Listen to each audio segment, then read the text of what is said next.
Hi folks, and welcome back to the channel. Today I'm here with the Victa Go Kart. Now, for those of you that have seen the series, I know I said I'd finish the project. Well, I had a subscriber reach out to me from the last video and say, hey, I've got a heat shield which we think might be really good for the Victa Go Kart. So thanks, Michael. You can see that I've actually fitted up the heat shield. I'll show you a few photos along the way and a little bit of video, but I've actually managed to use for the brackets some of the mechanisms from some old scrap metal bases from Victa lawnmowers, and I've actually used the curves and then I've bent them into shape to actually mount up the heat shield. And I think this is just absolutely fantastic now because there's absolutely no risk of burning from the exhaust on the engine, and we've also got a little bit of chain protection. If there's any grease or oil on that chain, we're not going to get splattered as well. So really happy with the outcome there. But in mounting up the brackets,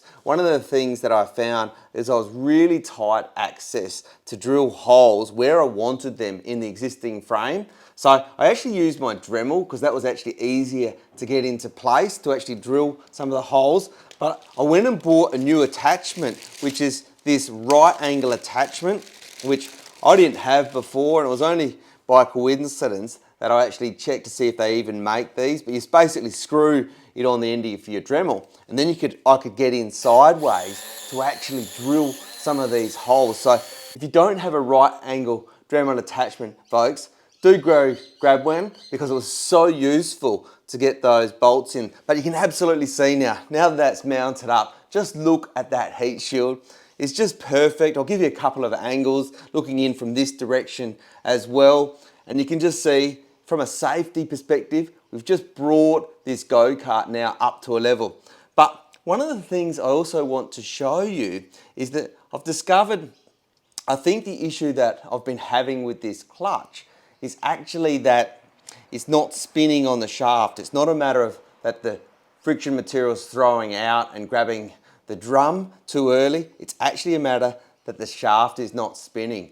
So just to show you what I mean, as soon as we start to pull the cord, even when we're pulling it slowly, it's trying to turn those wheels and it's just not spinning freely on that centrifugal clutch. Whereas by comparison, the clutch, which is still on the original motor that came on this go-kart, we can see that drum just spins really freely. So we'd be able to turn the engine over and you can see, it's simply not engaging because it's not throwing the weights out. So by comparison, we can see this centrifugal clutch, it's just binding up on the shaft. And what I suspect is there's actually some old oil that's gone dry and hard, and that needs cleaning out, and we just need a fresh lubrication in there. So let's get it off now. So if you haven't seen any videos yet of the Victa Go Kart and you're new to this series, do feel free to check out the entire playlist of videos of where we have restored this. It hadn't been used for 25 years. It was pretty rusty, it was pretty ordinary,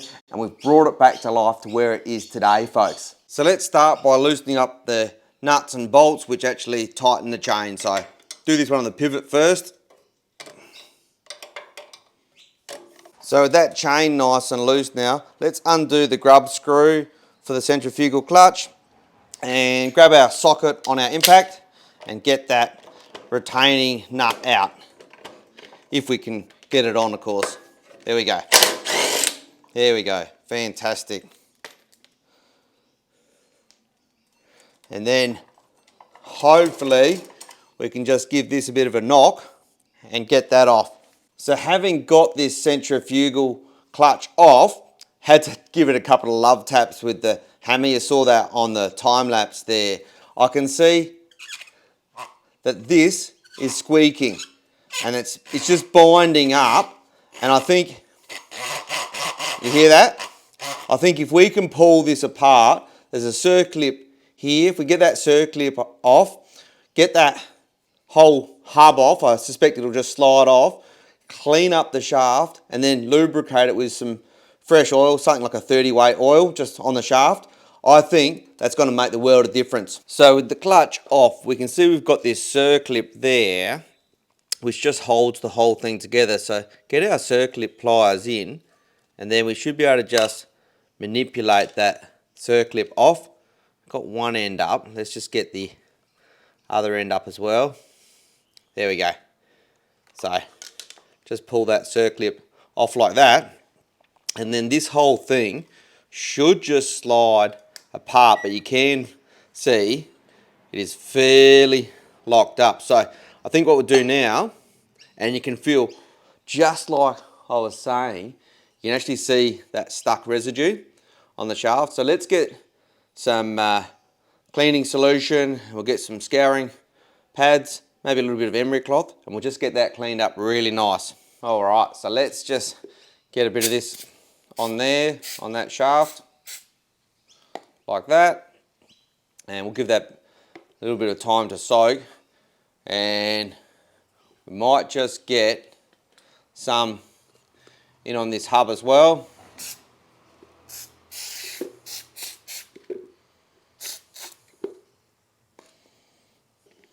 Then let's grab our scourer, just give that a real good clean.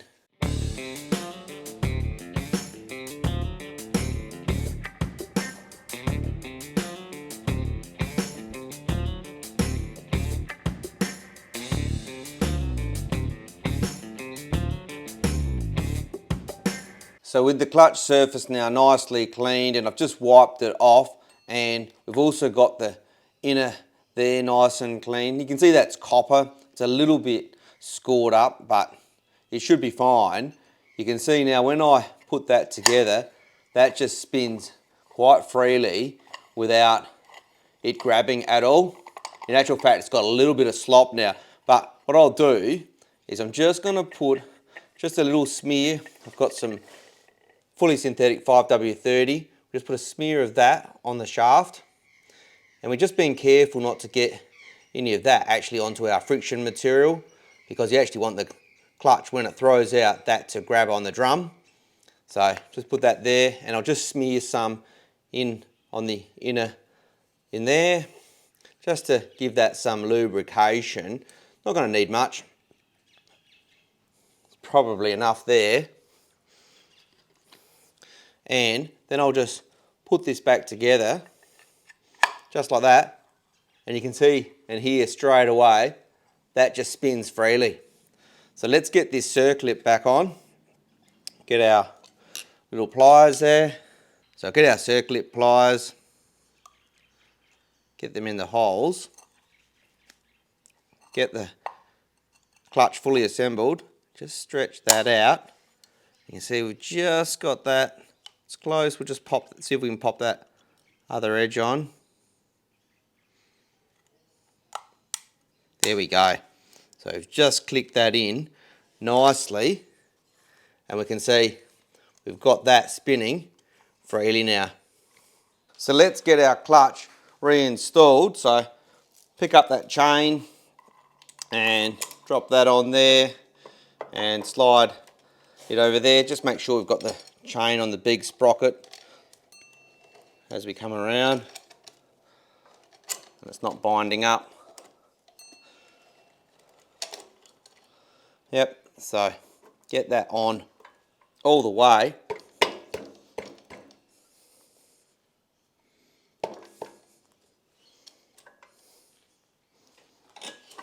And you can see straight away, look at that, there's a dramatic difference. So let's get this threaded back in.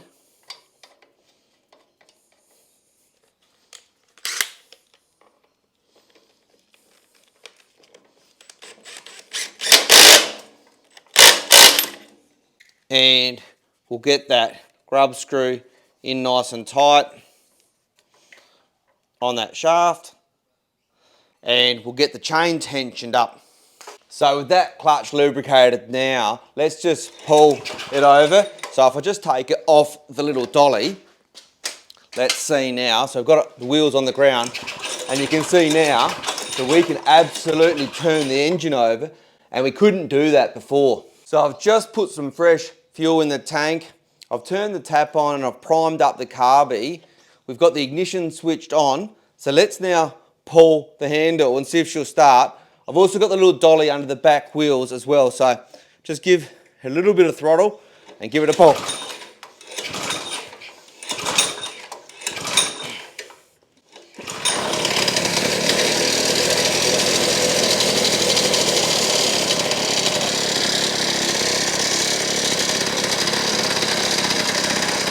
Look at that, folks.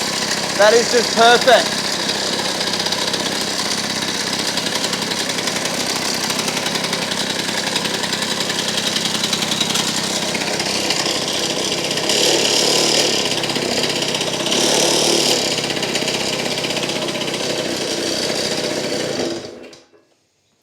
Well, folks, I think that is just perfect. We've absolutely solved the problem with that clutch. It was binding up on the shaft there, and with the disassembly, cleanup and lubrication, you can see there, with the idling, I was able to rock it backwards and forwards on the floor as I came down and pressed the accelerator. Obviously, those weights threw out because you could see it was starting to take off, so it's fully operational. So if you have liked the video, give us a like and drop us a comment down below. As I said in the beginning, if you haven't seen this whole series, do go back to the playlist and watch all of the series of the restoration of this go-kart. It's been an absolute blast and a lot of fun. And in the future, if you're interested in learning more about DIY maintenance and repairs around the home or on lawn mowers, we do a bunch of different mowers. We also do automotives. So we've got a Mercedes ML Class, a Mazda 3, a little Audi A3, Ford Falcon.